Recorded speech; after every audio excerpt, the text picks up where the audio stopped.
So Shepherd's Bush today is probably famous for its Westfield shopping centre, and over the years it's probably famous for its market, hustling, bustling market on the west side of London, close to the BBC studios.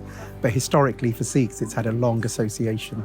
So that area of London for Sikhs, I think, is of historical significance, especially for Sikhs outside of India. So when we say the Western Hemisphere, first Gurudwara in Europe, and then for the UK, so many stories, so many of our stories are woven in to that area. So for a little history of the Sikhs, we've developed a walking tour called our Holland Park Shepherd's Bush walking tour. And actually you can look at that west side of London, start at Kensal Rise and work your way through Notting Hill, get to Holland Park and explore Kensington and finish at the current Gurudwara in Shepherd's Bush. And you really go through nearly 150 years of Sikh history. So stop A is Kensal Green Cemetery. Now Kensal Green Cemetery is one of the great cemeteries in London. So when you go there, it's full of historic and important people. And it actually has a very strong link to Sikh history.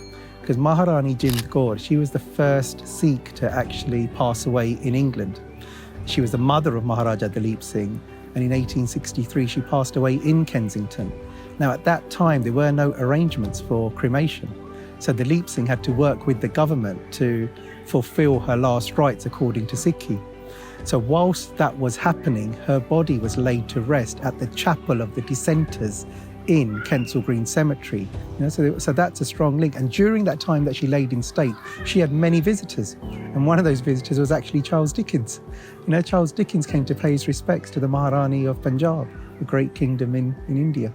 So when you go there now, the Dissenters Chapel is still there, and outside there's now a memorial stone that says Maharani Jind Kaur laid here in rest.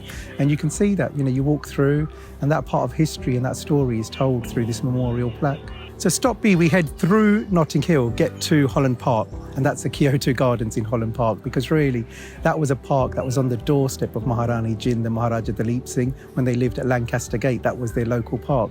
So for me, seeing the peacocks in the park and the Japanese gardens kind of brings that eastern part, although the Japanese gardens are very 1980s. They came after, a memorial later.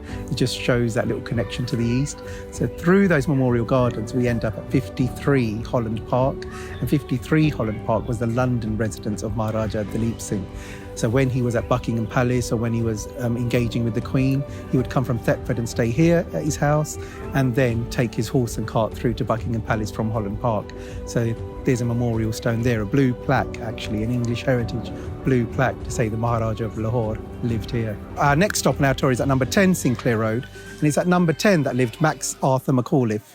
Now Max Arthur Macauliffe lived for a significant period in Amritsar, had Gyanis around him and translated the Guru Granth Sahib into English. It's the translation that many academics start with on their journey into Sikh studies. And Macauliffe then retired, moved to England, lived in Kensington at number 10 Sinclair Road. And Khan Singh Nabha actually came to visit him in London. There's photos of them together because they worked together in India on the translations.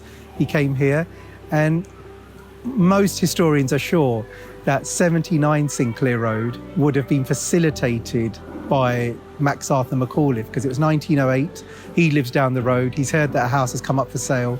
No one's really going to sell it to, people from India of a different colour. So he facilitated the sale, most likely. And that's why 79 Sinclair Road was the headquarters of the Khalsa Jatha from 1911. It's the first one. So 79 Sinclair Road is actually the first official Gurudwara in the UK and registered as a Gurudwara. Prior to that, they were renting, the Sangat were renting a house in Putney. But because they were renting, the landlady didn't really want to say that they were renting to a group of Sikhs. So there's no official records, but they do know there was a house in Putney.